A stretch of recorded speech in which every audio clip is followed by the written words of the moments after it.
Tokoh wanita satu ini sangat dikenal di Indonesia. Ialah Raden Ajeng Kartini atau dikenal sebagai R.A. Kartini.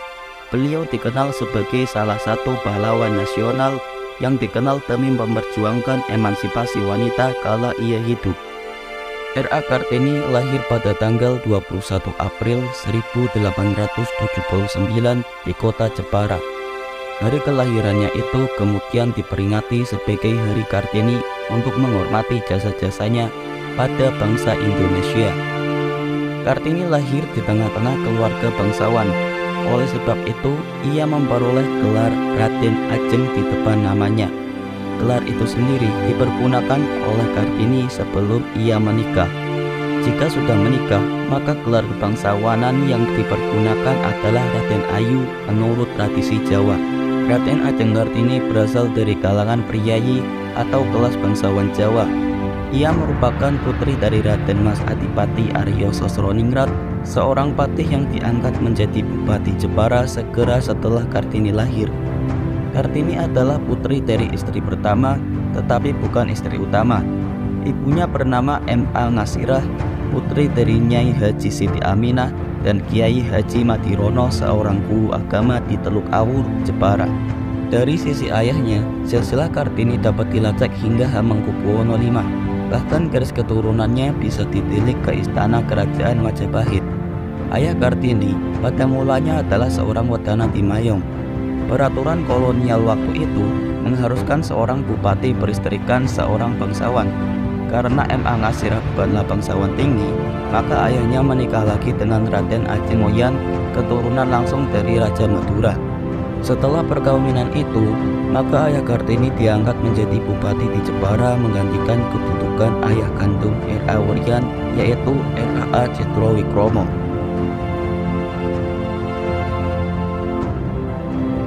Kartini adalah anak kelima dari 11 bersaudara kandung dan tiri. Dari kesemua saudara sekandung, Kartini adalah anak perempuan tertua. Kakeknya, yaitu Pangeran Arya Condronegoro IV, diangkat bupati dalam usia 25 tahun dan dikenal pada pertengahan abad 19 sebagai salah satu bupati pertama yang memberikan pendidikan berat kepada anak-anaknya. Kakak Kartini, Sosro Kartono, adalah seorang yang pintar dalam bidang bahasa. Sampai usia 12 tahun, Kartini diperbolehkan bersekolah di ILS, yaitu Europese Language School. Di sini antara lain Kartini belajar bahasa Belanda. Tetapi setelah usia 12 tahun, ia harus tinggal di rumah karena sudah bisa dipingit. Karena Kartini bisa berbahasa Belanda, maka di rumah ia mulai belajar sendiri dan menulis surat kepada teman-teman korespondensi yang berasal dari Belanda. Salah satunya adalah Rosa Bendanon yang banyak mendukungnya. Dari buku-buku, koran, dan majalah Eropa, Kartini tertarik pada kemajuan berpikir perempuan Eropa. Timbul keinginannya untuk memajukan perempuan pribumi karena ia melihat perempuan pribumi berada pada status sosial yang rendah. R.A. Kartini banyak membaca surat kabar atau majalah-majalah kebudayaan Eropa yang menjadi langganannya yang berbahasa Belanda. Di usianya yang ke-20, ia bahkan banyak membaca buku-buku karya Les Cabarrus yang berjudul The Steel Grasp, yang berarti kekuatan gaib.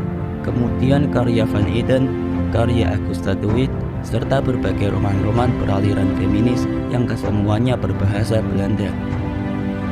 Selain itu, ia juga membaca buku karya Multatuli yang berjudul Max Havelaar dan Surat-Surat Cinta. Ketertarikannya dalam membaca kemudian membuat beliau memiliki pengetahuan yang cukup luas soal ilmu pengetahuan dan kebudayaan. R.A. Kartini memberi perhatian khusus pada masalah emansipasi wanita, melihat perbandingan wanita Eropa dengan wanita pribumi. Selain itu, ia juga menaruh perhatian pada masalah sosial yang terjadi. Menurutnya, seorang wanita perlu memperoleh kesamaan, kebebasan, otonomi, serta kesetaraan hukum. Surat-surat yang Kartini tulis lebih banyak berupa keluhan-keluhan mengenai kondisi wanita pribumi, di mana ia melihat contoh kebudayaan Jawa yang ketika itu lebih banyak menghambat kemajuan dari wanita pribumi ketika itu. Ia juga mengungkapkan dalam tulisannya bahwa banyak kendala yang dihadapi wanita pribumi, khususnya di Jawa, agar bisa ikut maju. Kartini menuliskan penderitaan wanita di Jawa, seperti tidak bebas dalam menuntut ilmu atau belajar, serta adanya adat yang menentang kebebasan wanita. Cita-cita luhur R.A. Kartini adalah ia ingin melihat wanita pribumi dapat menuntut ilmu dan belajar seperti sekarang ini. Gagasan-gagasan baru mengenai emansipasi atau persamaan hak wanita pribumi Kartini telah dianggap sebagai hal baru yang dapat merubah pandangan masyarakat. Selain itu, tulisan-tulisan Kartini juga berisi tentang yaitu makna ketuhanan, kebijaksanaan, dan keindahan perkemanusiaan, dan juga nasionalisme. Kartini juga menyinggung tentang agama. Misalnya ia mempertanyakan mengapa laki-laki dapat berpoligami dan mengapa kitab suci itu harus dibaca dan dihafal tanpa perlu kewajiban untuk memahaminya.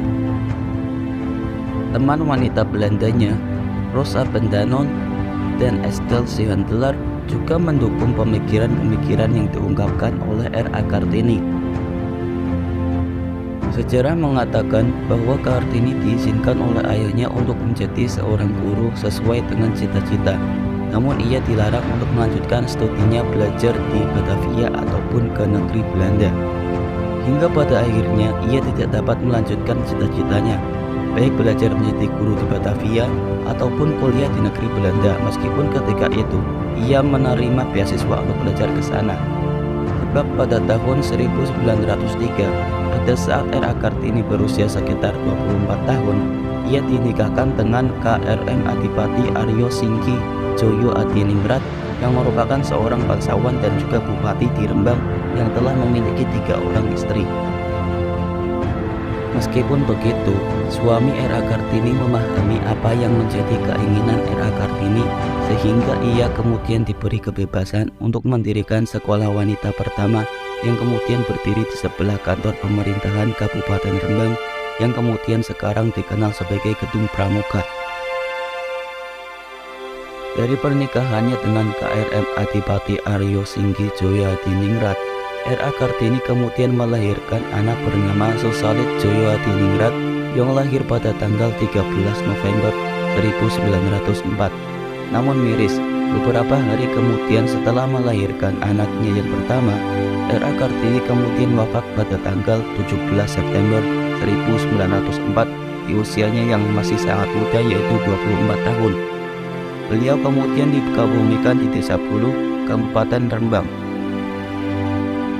Berkat perjuangannya, kemudian pada tahun 1912 berdirilah sekolah wanita oleh Yayasan Kartini di Semarang, kemudian meluas ke Surabaya, Yogyakarta, Malang, Madiun, Cirebon, serta daerah lainnya. Sekolah tersebut kemudian diberi nama Sekolah Kartini untuk menghormati jasa-jasanya. Sepeninggal R.A. Kartini, kemudian seorang pria Belanda bernama J.H.A. Bendanon mulai mengumpulkan surat-surat yang pernah ditulis oleh R.A. Kartini ketika ia aktif melakukan korespondensi dengan teman-temannya yang berada di Eropa ketika itu. Dari situ kemudian disusunlah buku yang awalnya berjudul Der Disternis tot Licht yang kemudian diterjemahkan dengan judul Dari Kegelapan Menuju Cahaya yang terbit pada tahun 1911. Buku tersebut dicetak sebanyak 5 kali dan pada cetakan kelima terdapat surat-surat yang ditulis oleh Kartini. Pemikiran-pemikiran yang diungkapkan oleh Kartini kemudian banyak menarik perhatian masyarakat ketika itu, terutama kaum Belanda, sebab yang menulis surat-surat tersebut adalah wanita pribumi.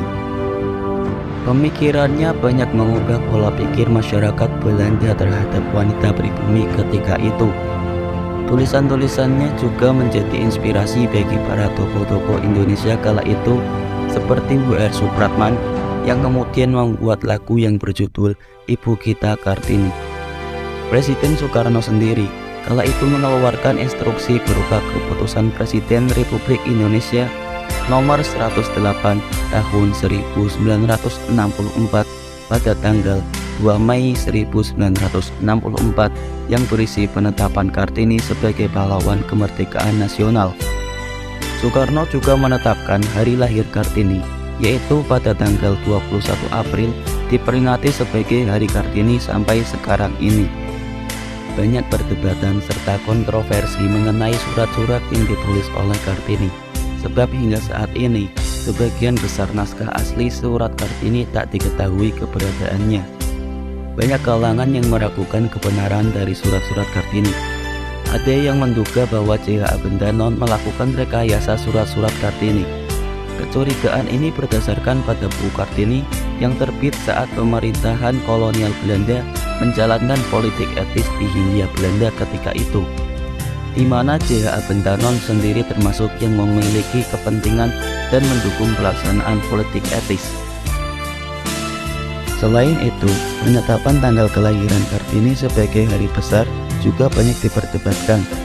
Pihak yang tidak begitu menyetujui mengusulkan agar tidak hanya merayakan hari Kartini saja, namun merayakan bersama dengan Hari Ibu yang jatuh pada tanggal 22 Desember. Alasan mereka adalah agar tidak dipilih kasih sebab masih ada pahlawan wanita lain yang tidak kalah hebat perjuangannya dengan Kartini, seperti Dewi Sartika, Cutnyadin, Martha Christina Tiahelu, dan lain-lain. Menurut sebagian kalangan, wilayah perjuangan Kartini itu hanya di Jepara dan Rembang saja. Kartini juga tidak pernah mengangkat senjata melawan penjajah kolonial.